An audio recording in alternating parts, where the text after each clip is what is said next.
আবার যদি তুমি বানাও বন্ধুরা, তো প্রত্যেক দিন এই খাবারটার জন্যে মনে হবে আর লোভ হবে, আর মুখে তো স্বাদ লেগেই থাকবে। এত লোভনীয় এই সুরুচি পিঠাটা, খেতে খুবই ভালো লেগেছে। এই রেসিপিটা বানানোর জন্য প্রথমে কড়াই দিয়ে দেবো জল, সামান্য একটু লবণ জল খুব সুন্দর করে ফুটিয়ে নিয়েছি। এইখানে দিয়ে দিব আতপ চালের ময়দা, এই কাপ মেপে দিয়ে দেবো। মোট 1.5 কাপ ময়দা এখানে দিয়ে দিয়েছি। একটা খুমির বানিয়ে নেব, এবার তুলে নেব।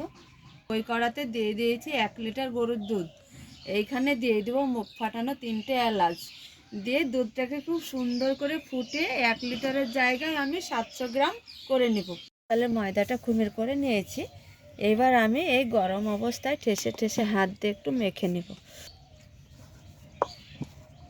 ধরো খুব সুন্দর করে ঠেসে ঠেসে মেখে নিয়েছি, মাখা একদম রেডি হয়েছে। আর এইখানে সাইডে সরে রাখবো একটা বেলন চাকি নিয়েছি, আর এই যে একটা দেখো ঝাঁঝরি চামচ নিয়েছি। তো বন্ধুরা আজকে সুরুচি পিঠে তৈরি করব। এইখানে যে চামচটা নিয়েছি সামান্য একটু ময়দা নিয়েছি, দেখো দেখি এইভাবে হয় কি। এইভাবে কি সুরুচি পিঠে কখনো হয়? দেখো কোনো মতেই হয় না।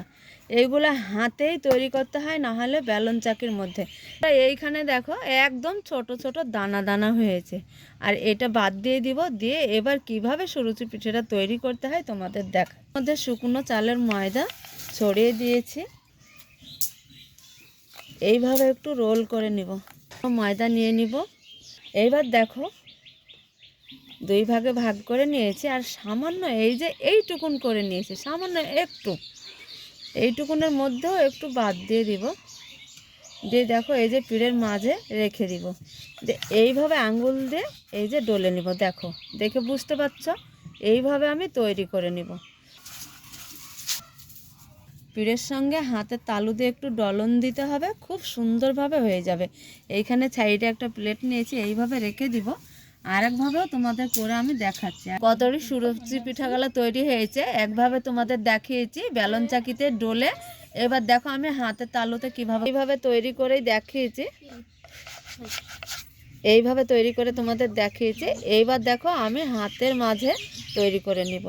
সামান্য একটু ময়দা নিয়ে এই যে দেখো এইভাবে তৈরি করে নেব। 2 রকমভাবে তোমাদের তৈরি করে দেখাচ্ছি। সব সুরুচি পিঠাগুলো তৈরি করা হয়েছে, আর ওই দিকে তোমাদের দেখিয়েছি দুধটা খুব ভালো করে বলক তুলে নিয়েছি। চলো এবার মেন রান্নায় চলে যাব। দুধটা বলক তুলে তুলে ফুটিয়ে ফুটিয়ে একদম 700-র মধ্যে নিয়ে এসেছি। আর এই যে সস্যার হয়েছে দেখো, খুব ভালো লাগবে খেতে। এবার এইখানে দিয়ে দিব সুরুচি পিঠা ফুটন্ত দুধে। পরে আবারও বলক তুলে ফুটিয়ে ফুটিয়ে নিব, সেদ্ধ হয়ে যাবে আর দুধটা আরও গাঢ় হবে। জাল করে নিয়েছি, আর এখানে জাল করব না। এবার এখানে দিয়ে দিব খেজুর নলেন গুড়। ধরা এটা হচ্ছে নলেন গুড়, এই নলেন গুড় আমি দিয়ে দিব। যতটা লাগবে মিষ্টি হতে সেই অনুযায়ী গুড়টা দিয়ে দিব। খুব ভালো, এখানে কোনো ভেজাল নাই, আসল খাঁটি গুড়। বন্ধুরা এখানে গুড় দিয়েছি, দিয়ে এবার ফুটিয়ে নিব হালকা করে একটু। বন্ধুরা গুড় দেওয়ার পর একটু ঝোলটা বেশি হয়েছে, আবার চুলায় একটু বসিয়ে রাখবো, তো খুব সুন্দর হয়ে যাবে। দেখো দেখে নিশ্চয়ই বুঝতে পারছো কতটা লোভনীয় খাবারটা। তো দেখো বন্ধুরা কতটা লোভনীয় হয়েছে, আর দেখো দেখে তোমরা বুঝতে পারছো এত সুন্দর হয়েছে রান্নাটা। আর খেজুর গুড়ের একটা সেন্ট দারুণ লাগে খেতে কিন্তু। এবার আমি একটা প্লেটে তুলে নেব। বানানো যতটা সহজ, খেতে দারুণ স্বাদের। এবার যদি তুমি বানাও বন্ধুরা, তো প্রত্যেক দিন এই খাবারটার জন্যে মনে হবে আর লোভ হবে, আর মুখে তো স্বাদ লেগেই থাকবে। এত লোভনীয় এই সুরুচি পিঠাটা, খেতে খুবই ভালো লেগেছে।